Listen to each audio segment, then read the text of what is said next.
Audiolibros en 15 minutos. Suscríbete al canal y explora un nuevo libro cada día. El matrimonio fue inicialmente una forma de establecer el parentesco. Imagina casarte con alguien a quien no amas de verdad. Un pensamiento aterrador, ¿verdad? De hecho, la mayoría de nosotros diría que el amor debe existir antes de que el matrimonio pueda tener lugar. Históricamente, este es un desarrollo bastante reciente. De hecho, durante miles de años, el amor tuvo poco que ver con el matrimonio. En la Europa medieval, por ejemplo, cuando la gente hablaba de amor, no hablaba de parejas casadas. Más bien, el amor era algo reservado para Dios, los parientes o los vecinos.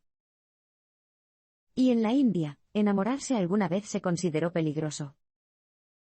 El amor romántico era visto como antisocial, una emoción que podía llevar a las personas a tomar decisiones irracionales y desafiar la autoridad de la familia. Entonces, si el matrimonio no se trataba de amor mutuo entre dos personas, ¿de qué se trataba? ¿Por qué inventar el matrimonio? La respuesta puede sonar extraña para los oídos modernos. El matrimonio era un medio para establecer el parentesco.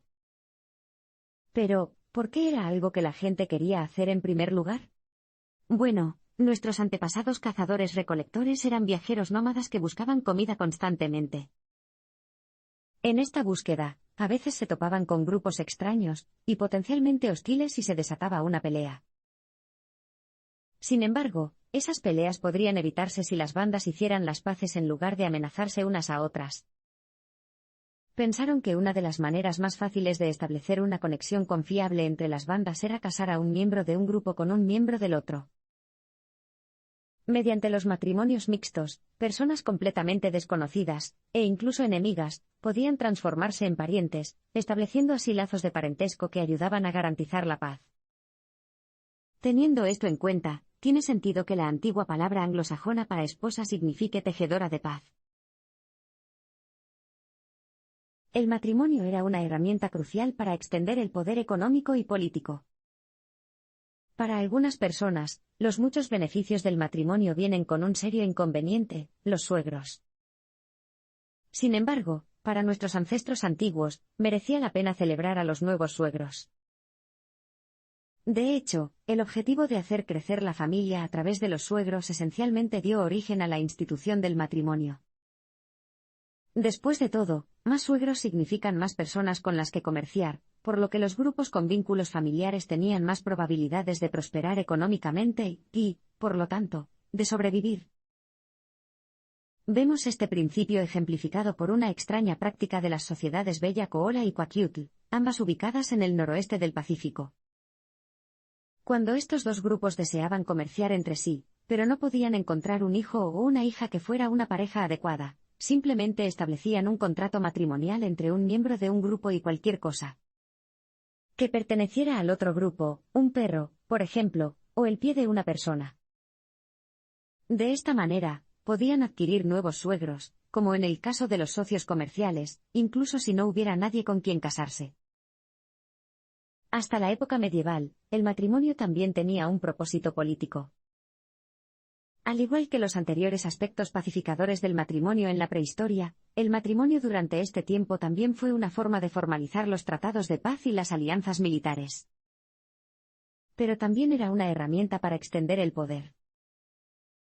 Probablemente hayas oído hablar del amor entre Marco Antonio, el general romano, y Cleopatra, reina de Egipto.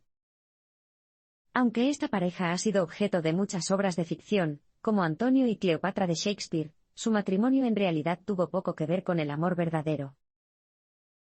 Si bien los dos podrían haber compartido cierta atracción mutua, la principal motivación de su relación era política. Antonio quería dinero para financiar sus costosas campañas militares, y Cleopatra esperaba obtener el poder político en Egipto con un influyente romano a su lado.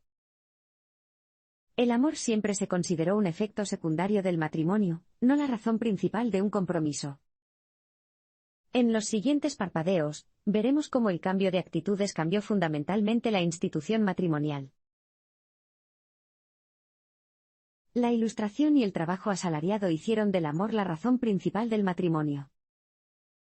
Durante miles de años, los padres concertaron matrimonios en función de los intereses sociales y económicos de su familia.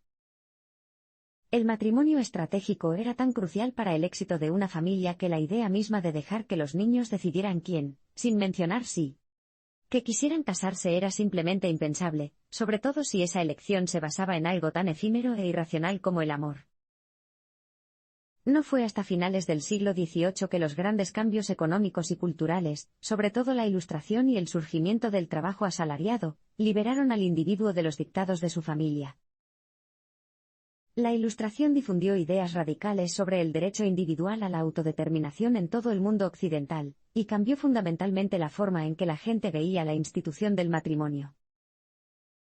Por ejemplo, la Revolución Francesa y la Declaración de Independencia de los Estados Unidos legitimaron la idea de que las personas son libres de moldear sus vidas personales y sus relaciones sociales como mejor les parezca.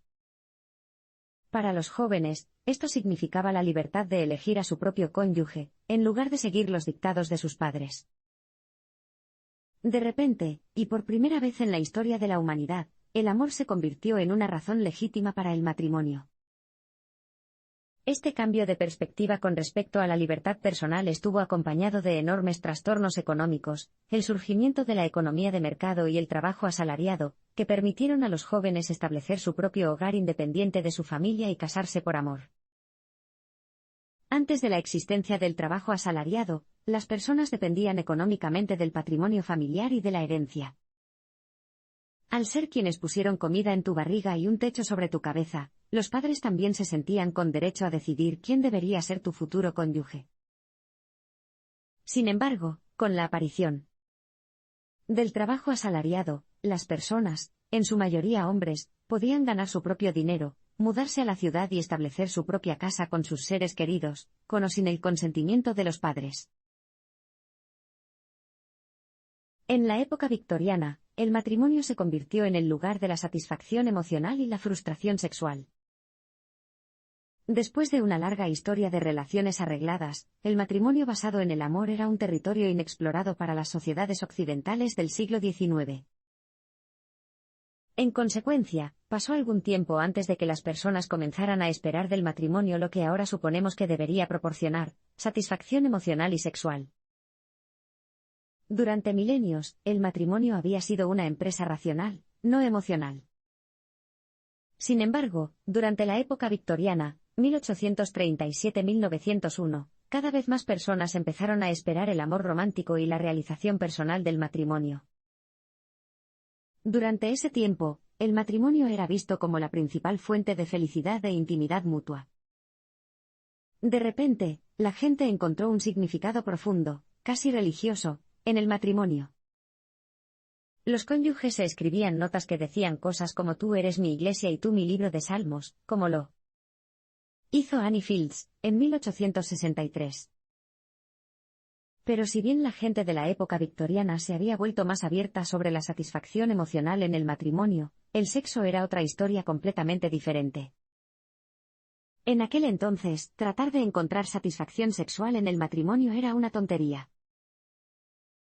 En ese momento, se suponía que las mujeres eran seres puros y morales, desprovistos de apetito sexual, un estereotipo responsable de la represión sexual generalizada.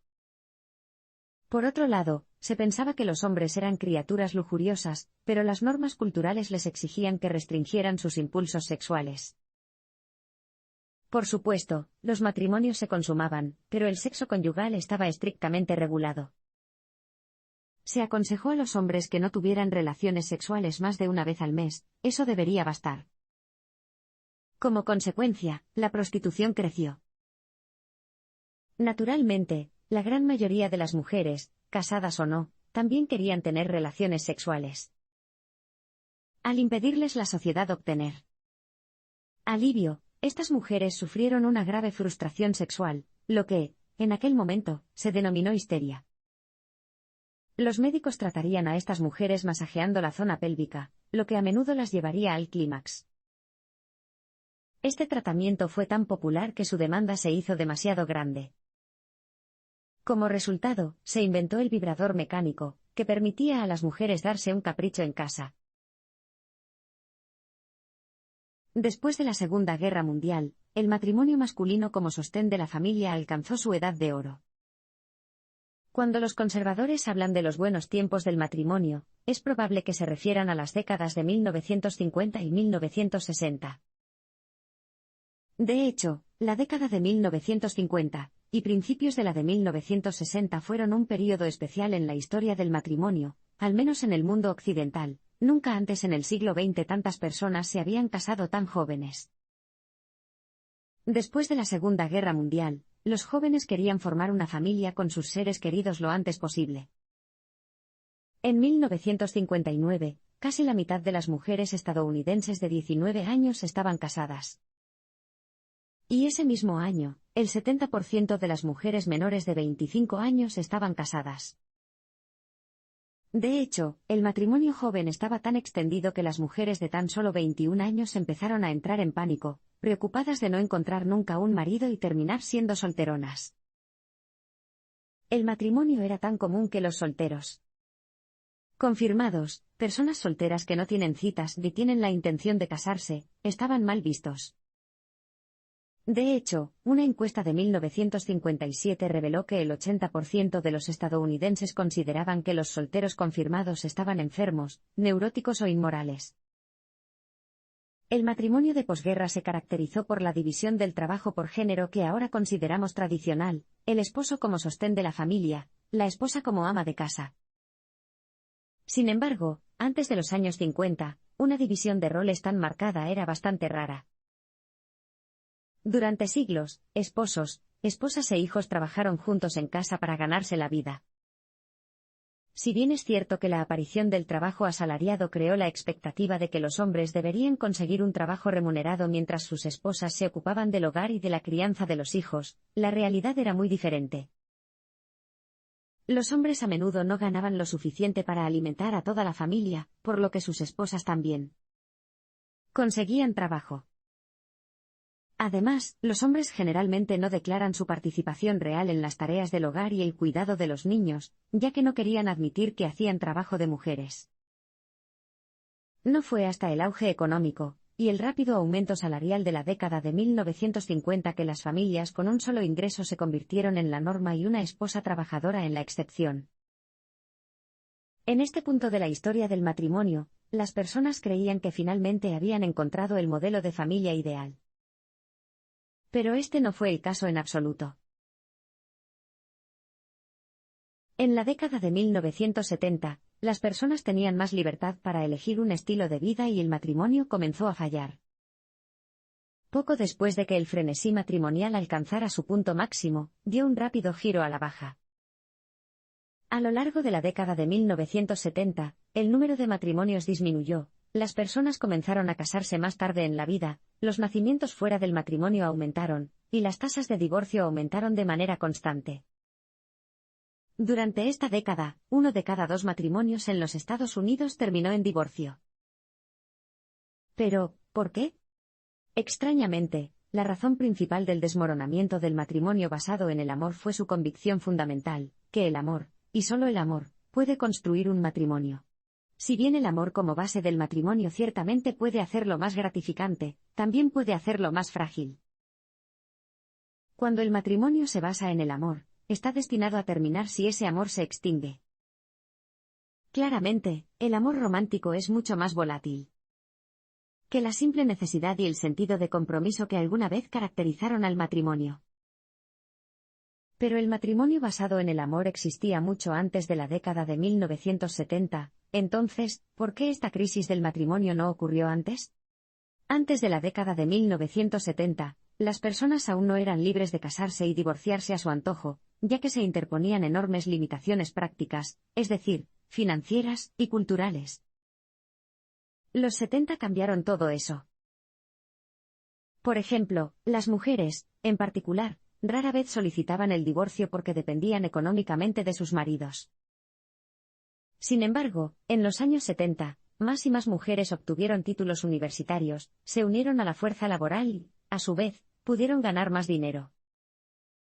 En consecuencia, se volvieron económicamente autosuficientes y pudieron divorciarse de sus maridos sin caer en la pobreza extrema. Además, un cambio brusco en los valores también contribuyó al declive del matrimonio.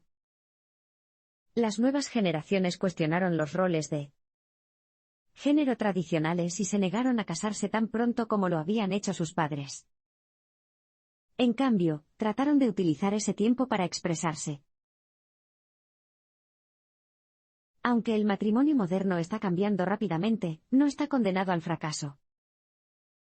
Tómate un segundo para pensar en todas las parejas jóvenes que conoces, debería ser más que obvio que se diferencian significativamente de las parejas de generaciones anteriores. Hoy en día, la división entre el hombre como sostén de la familia, y la mujer como ama de casa ya no es la norma cultural.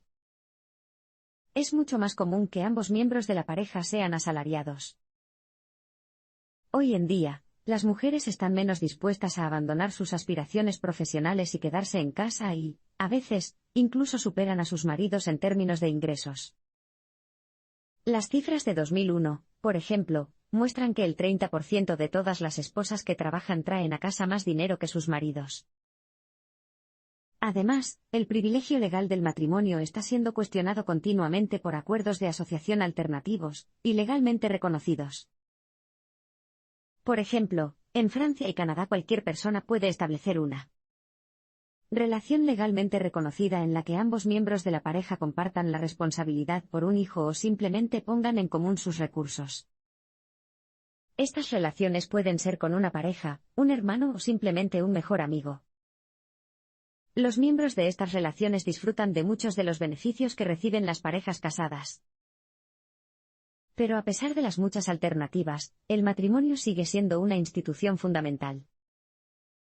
El matrimonio, primero desmantelado y luego reconstruido sobre la base del amor, se ha vuelto más satisfactorio que nunca.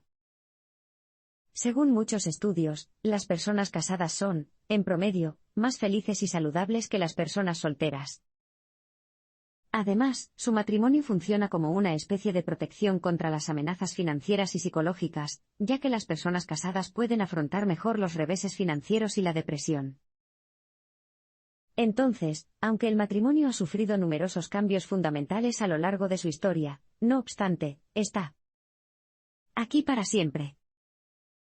De hecho, los demógrafos predicen que 9 de cada 10 estadounidenses se casarán eventualmente.